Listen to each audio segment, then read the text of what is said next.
Currently in the United States, any animal that comes to the slaughter plant who cannot walk in is not allowed in the food supply. Well, let me back up. First, let's not get the sick animals into the food supply, then let's worry about the ages of the apparently healthy cattle.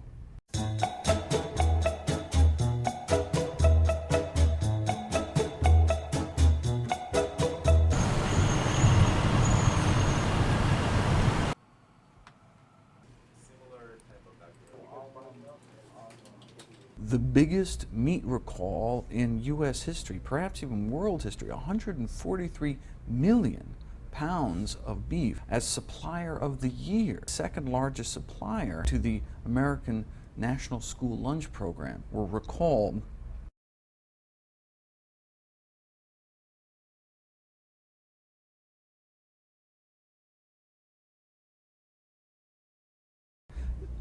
American beef is less safe than any other beef in the world from countries with this disease. The United States, it's very safe.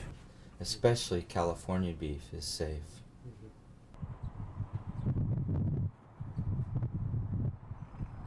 Food and Water Watch is based in Washington, and we're a nonprofit group, so we represent consumers, and we look a lot at food issues like food safety, what the rules for meat safety and meat inspection are, so we do research into that.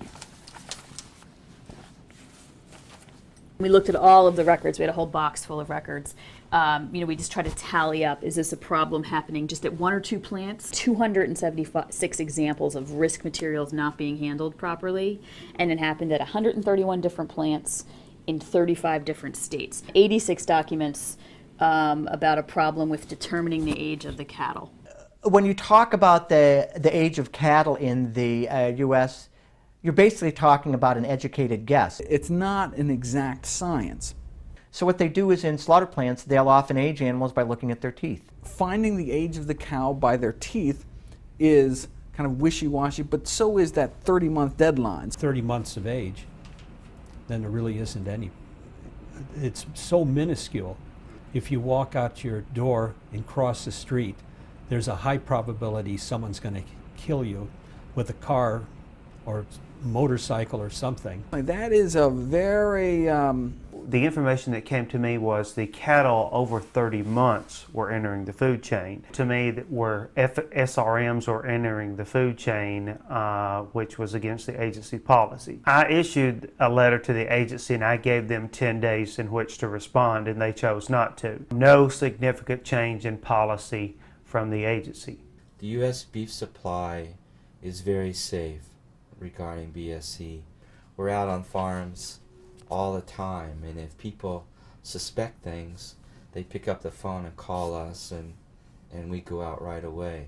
The agency tends to want to go out after the person who reports the problem versus deal with the problem.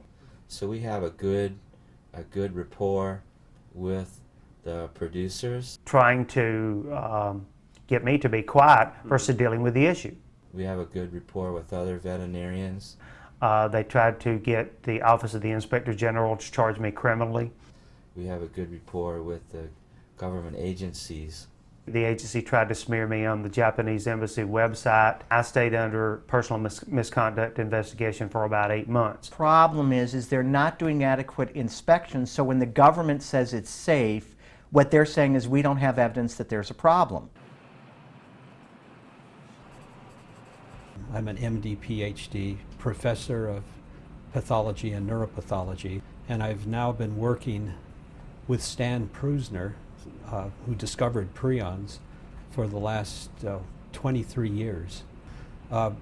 There is no evidence that there is a major BSE problem in the cattle in the U.S. Well, if you don't look properly and you don't take proper actions, no, you don't have evidence that there is a problem, but you also don't have evidence that there is not a problem. There have only been 3 cases of BSE in the United States, and those were obtained from outside the United States. They were imported into the U.S. In Canada, they were able to track these animals. Now, when they have a case of mad cow disease in Canada, they know all the herd mates. They know where the feed mill. When we find a case of mad cow disease, they do an investigation for a few weeks, and they throw their hands up and say, we have no idea. I have very close colleagues who won't, but they won't even eat U.S. beef. But then the other argument for doing that is that they want to keep their cholesterol levels low.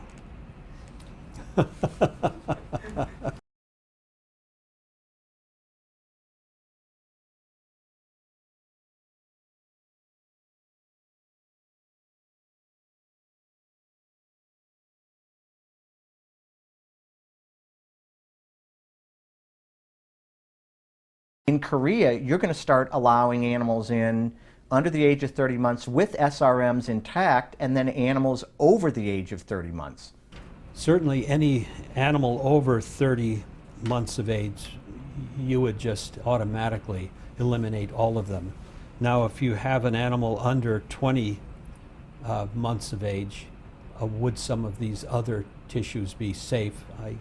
I would probably think not. The agreement with Japan, for example, they do not allow animals in over the age of 20 months, and they demand that the SRMs be removed from all these animals. You would probably want to eliminate all of those structures, even at a younger age. If you talk to prion scientists that study mad cow disease, they would, virtually all of them would tell you that that is not a very smart idea to allow that stuff into animal feed.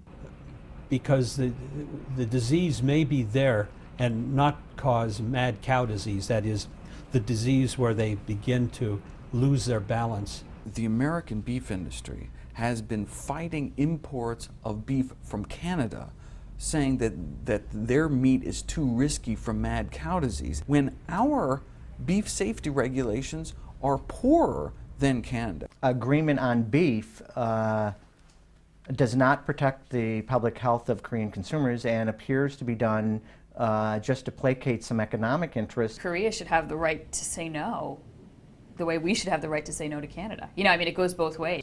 If mad cow disease occurs in another country, we stop beef imports from those countries. We don't allow them in.